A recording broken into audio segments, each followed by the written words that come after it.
மொத்த காட்டுக்கே ராஜாங்கிறதால தினமும் கண்ல படுற மிருகங்களை தொரத்தி தொரத்தி அடிச்சு கொன்னு தன்னோட இரையாக்குச்சு. எங்க வெளியில வந்தா சிங்கம் தன்னை கொன்னுடுமோன்னு நினைச்சு எந்த விலங்கும் வெளியில வரவே பயந்துச்சுங்க. உணவு உண்ண கூட வெளியில வர பயந்த அந்த விலங்குகள் வெளியிலயும் வர முடியாம சாப்பிடவும் முடியாம அவஸ்தைப்பட்டுச்சுங்க.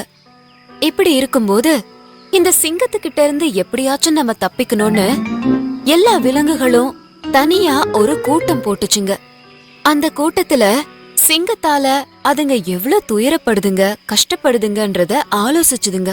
இதுக்கு எப்படியாச்சும் ஒரு முடிவு கட்டணும் அப்படின்னு நினைச்ச விலங்கு கூட்டத்துல இருந்த ஓநாய் விலங்குகள் கிட்ட ஒரு யோசனைய சொல்லுச்சு. எனக்கு ஒரு யோசனை தோணுது. நாம சிங்கத்து வாயில விழுந்து எல்லாரும் ஒரே நேரத்துல சாகிறதுக்கு பதிலா நாமளே ஒவ்வொருத்தரா அந்த சிங்கத்தோட குகைக்குள்ள போய் அதுக்கு இரை ஆயிடுவோம். அப்படி நாம செஞ்சோம்னா அதுக்கப்புறம் அந்த சிங்கத்தை பார்த்து நாம பயந்து பயந்து வாழ தேவையில்ல. அது மட்டும் இல்ல, நம்ம நேரம் வர வரைக்கும் நாம பயந்து வாழ வேண்டாம்ல.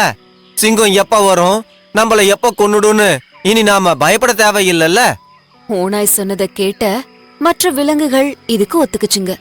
சரி, நீ சொன்னதுக்கு நாங்க எல்லாம் ஒத்துக்கிறோம். எப்படியும் நாங்க எல்லாம் ஒரு நாள் அதுக்கு இரையாக போறோம். அது என்னைக்குன்னு தெரிஞ்சா நிம்மதியாவாச்சும் வாழலாம். விலங்குகள் கிட்ட ஆலோசனை செய்து முடிச்சதுக்கு பிறகு அந்த ஓநாய் சிங்கத்துக்கிட்ட போய் அதுங்க எடுத்த முடிவை பத்தி சொல்லுச்சு. அதுக்கு சிங்கம் ஓநாய் கிட்ட, சரி சரி, நான் உங்களுக்கு எல்லாம் ராஜா இல்ல, அதனால நீங்க சொல்றத நான் ஏத்துக்கிறேன். உங்க வார்த்தையை நான் மதிக்கிறேன்.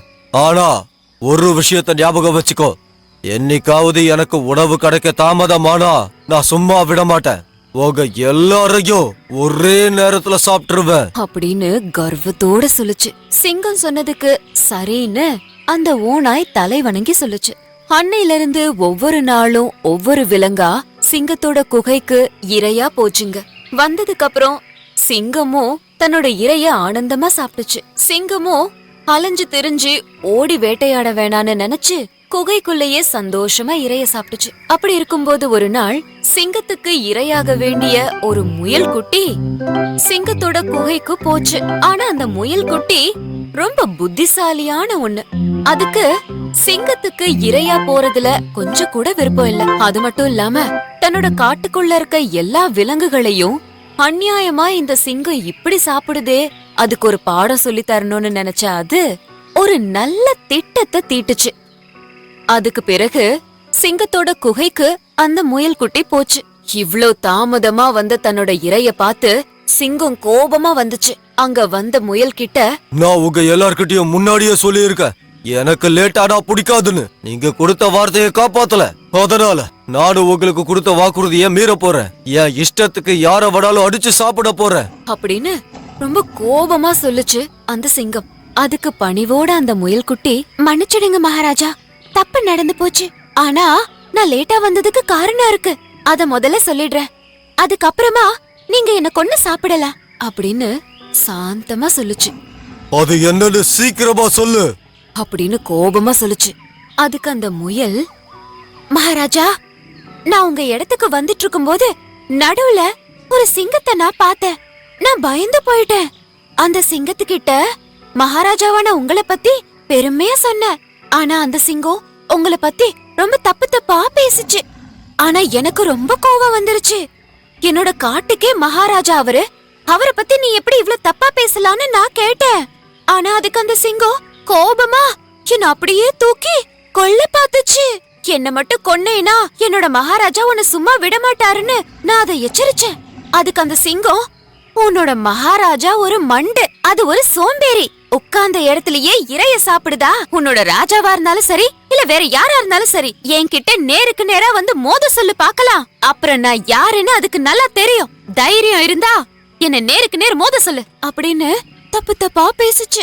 அதுக்கு நான் என்ன சொன்னேன்னா, நீ இவ்ளோ பேசுறியே, அத நீ என்னோட மகாராஜா கிட்ட நேர்லயே வந்து சொல்ல அப்படின்னு சொன்ன. அதுக்கு அந்த சிங்கம், நான் ஏன் வரணும், உன் ராஜாக்கு தைரியம் இருந்தா இங்க வர சொல்லு அப்படின்னு சொல்லுச்சு. அதனாலதான் மகாராஜா நான் வர லேட் ஆயிடுச்சு. இத கேட்ட அந்த சிங்கத்துக்கு ரொம்ப கோவம் வந்துச்சு.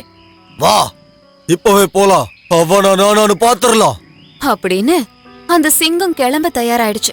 வாங்க மகாராஜா அப்படின்னு சொல்லி அந்த முயல் குட்டி சிங்கத்தை காட்டுக்கு நடுவுல இருந்த ஒரு பாழடைஞ்ச கிணத்து பக்கம் கூட்டிட்டு வந்துச்சு. மகாராஜா, உள்ள எட்டி பாருங்களேன், அங்கதான் உங்களுக்கு எதிர்க்கையே அந்த சிங்கம் இருக்கும். அதுக்கு நீங்க யாருன்னு காட்டுங்க ராஜா.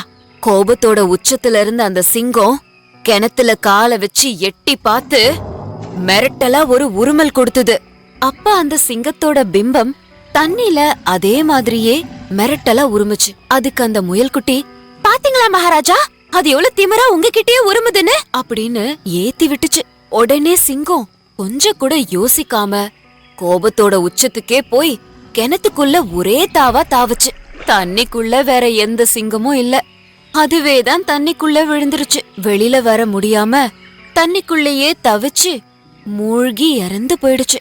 அந்த முயல்குட்டி தன்னோட புத்திசாலித்தனத்தால தன்னை மட்டுமே காப்பாத்திக்காம காட்டுக்குள்ள இருந்த எல்லா விலங்குகளையும் சிங்கத்தோட மிரட்டல்ல இருந்து காப்பாத்திருச்சு. குழந்தைகளே,